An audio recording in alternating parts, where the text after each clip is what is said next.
Gəlin bu dəfə Photoshopda daha bir maraqlı mövzu olan shape'lər, vektor shape'lər, vektor qrafik formalarla necə işləmək olar, ona nəzər yetirək.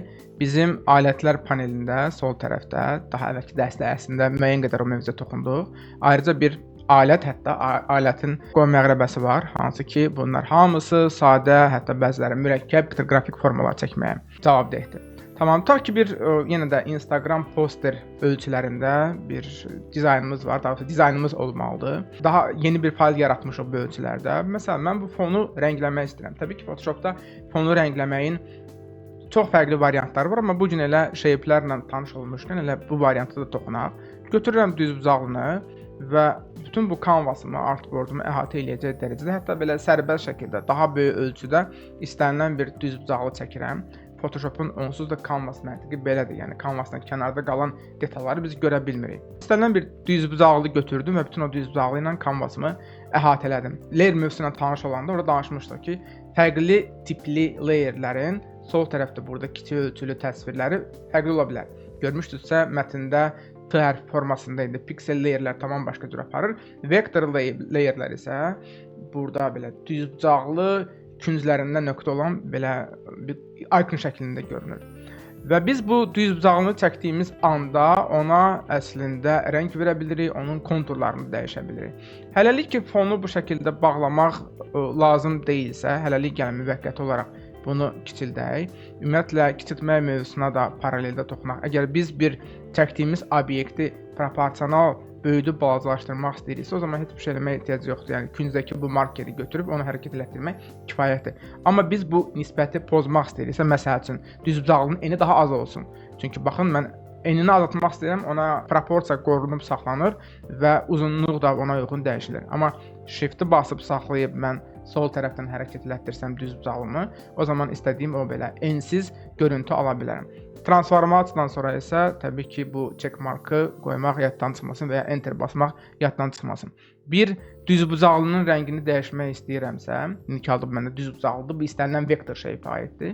Fill bölməsindən hazır burada son istifadə olunmuş rəngləri tətbiq edə bilərəm və ya yuxarı sağ küncdə color picker adlandırdığımız belə yəni milyonlarla rəngin iştirak elədiyi belə bir rəng seçimi bölməsinə girə bilərik və istədiyimiz rəngi seçib OK basdıqdan sonra shape-ə bu rəngi tətbiq edə bilərik. Photoshop'un nisbətən son versiyalarında gəlmiş bu yenilik olan bu interaktiv pəncərəni, contextual barı biz buradan müvəqqəti gizlədək, çünki hələlik ki iş prosesimizdə bizə mane olur.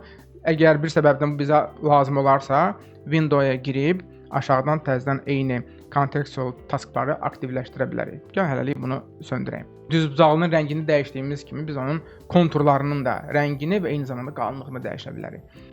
Stroke-a girib bu dəfə də rəng fərqli olsun deyə tamam fərqli nə rəngdə olsun? Narıncı, bəlkə də qırmızıya yaxın bir narıncı rəng təyin edək və qıraqda tıklasaq, artıq burada nazik, çox da diqqət çəkməyən qırmızı kontur görmüş olarsınız.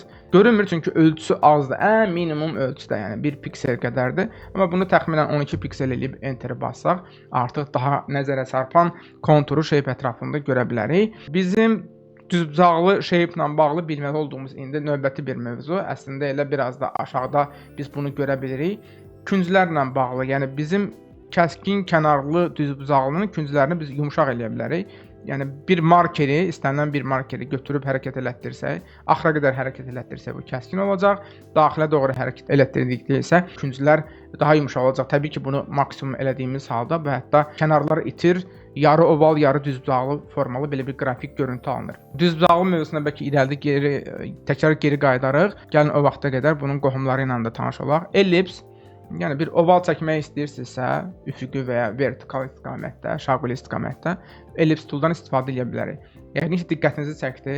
Ən son hansısa vektor shape-ə, vektor obyektə stroke və fill, yəni rəng və kontur parametrləri vermişiksə, növbət dəfədə shape-ləri çəkdikdə həmin parametrlər bunlara da tətbiq olunur. Yəni əgər bir ellipsə bu görüntüləri vermək istəmirəmsə, o zaman istənilən vaxt gəlib məsəl üçün stroke yığışdıra bilərsiniz və ya filin rəngini dəyişə bilərsiniz.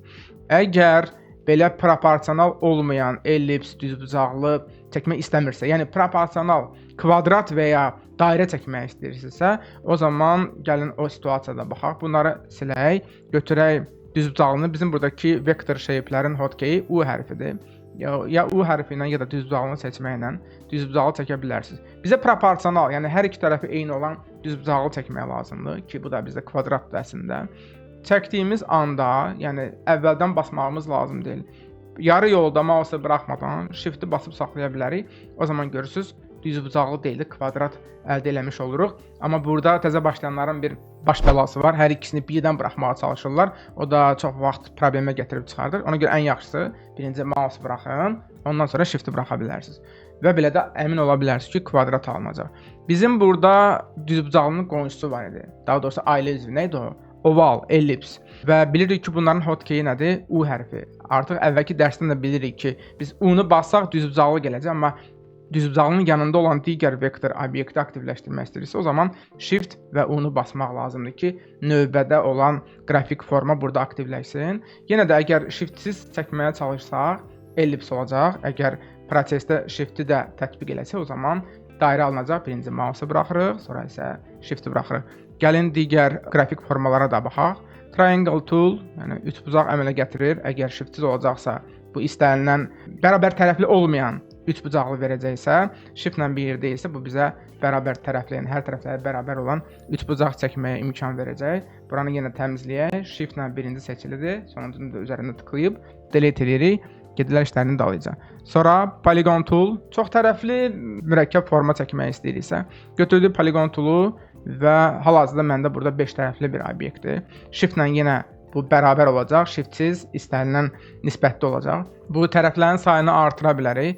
Polygon tool aktiv olduğu halda tıklayırıq burada, açılan pəncərədən biz tərəflərin sayını təyin edə bilərik. Məsələn 8 deyib OK eləsək, 8 tərəfdən ibarət belə bir qrafik forma alınacaq. Təbii ki, bir obyektin küncləri varsa biz onu yumşalda bilərik və ya kəskin hala sala bilərik. Biz əgər çəkdiyimiz düzbucaqlının, daha doğrusu çoxbucaqlının bucaqları sayını sonradan artıq çəkdikdən sonra dəyişmək istəyirsə, o zaman sağ tərəfdə bu dinamik pəncərədə olan bu parametrlə də eyni nəticəni ala bilərik. Yəni məsəl üçün 3 olub da, daha doğrusu 3 daxil edib də eyni qaydada biz üçbucaqlını ala bilərik. Yəni şərt deyil ki, ayrıca üçbucaq alətindən istifadə edək. Artıq ehtimal etdiyiniz qədər burada 4 yazıb enteri bassaq, o zaman kvadrat əldə eləmiş olarıq. Əgər künclərə də konkret bir yumruluq göstəricisi vermək istəyirsinizsə, onu da daxil edib enter bassaz, mane olma, o bassaz və lazım olan konkret göstəriciyə uyğun künclər yumrulanmış olar.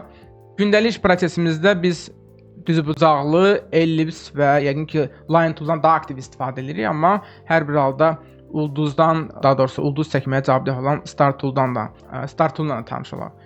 Alət aktivdir, tıklayıb yenə də tərəflərin sayını qoya bilərik. Default olaraq, cari olaraq bu sizdə yəqin ki 5 tərəfli olacaq və götürüb bunu çəkməyə çalışaq. Bizim ən son tətbiq elədiyimiz bəlli bir parametr olub, hansı ki küncləri yumşaldıbdır. Ona görə növbət dəfədə çəkəndə künclər yumru gəlir. Həmin bu yumruluğu totuş-motuş ulduz görüntüsünü yığışdırmaq istəyirsinizsə, bu künclərin radiusunu sıfırlaya bilərsiniz ki, klassik görüntülü belə bir kəskin bucaqlı ulduz əmələ gəlsin. Ulduzun tərəfləri sayını məsəl üçün 8 güşəyə dəyişmək istəyirsə, bu şəkildə idarə edə bilərsiniz.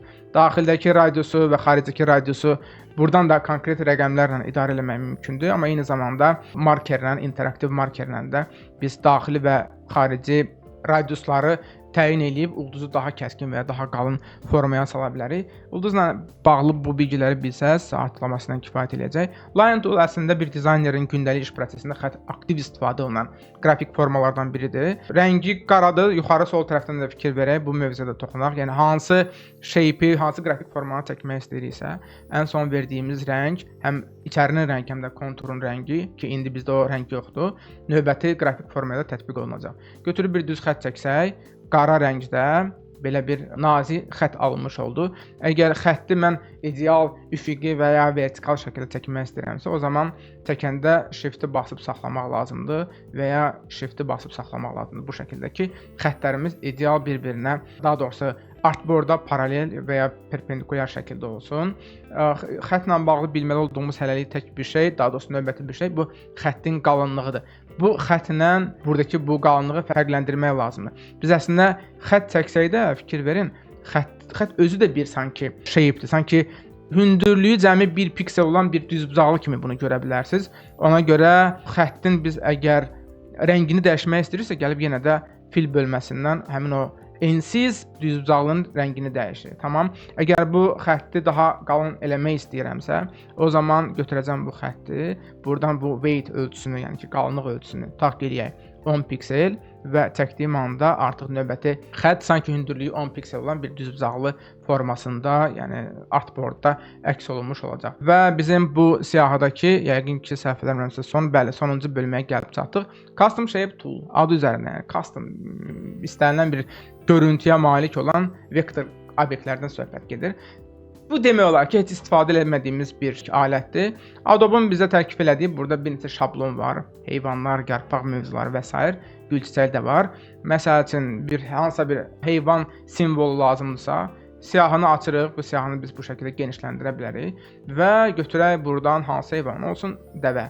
Tıkladıq, avtomatik onun seçildiyi də burada görünür və götürüb biz o möhtəşəm dəvəni belə işgəncə verməmək şərti ilə shift-i basıb saxlayıb bizə lazım olan ölçülərə gətirə bilərik. İş prosesi bitdikdən sonra da, yəni əgər çəkmə bitibsə, həmişəki kimi Move Tool-a qayıtmaq şərtdir. Move Tool-undan götürüb qrafik formanı artboardun istənilən yerində qoya bilərsiniz. Vektor formalarla Photoshopda iş təxminən hələlik ki bu qədər. Mövzunu dərinləşdirmək üçün ənənəvi tapşırıq. Götürün yeni boş bir kanvas yaradın. Onun fonunu rəngləməyə çalışın düzbucaqlı qrafik forma ilə, rectangle tool-la və sonra da digər alətləri də çəkib onların parametrlərinə müdaxilə eləyin, künclərini dəyişin, rəngini, konturunu tənzimləməyə çalışın və bir də bu sonuncu siyahıda olan custom shape-ləri də özünüz üçün sadəcə araşdırın, görək bəlkə Adobe sizə burada daha maraqlı, nə bilim, güllü çiçəkli vektor obyektlər təklif edir, hansı ki irəlidə dizayn prosesində istifadə edə bilərsiniz. Bugünkü dərsimiz də bu qədər. Photoshop mövzusunda, Photoshopda daha doğrusu dərinləşməyə davam edirik.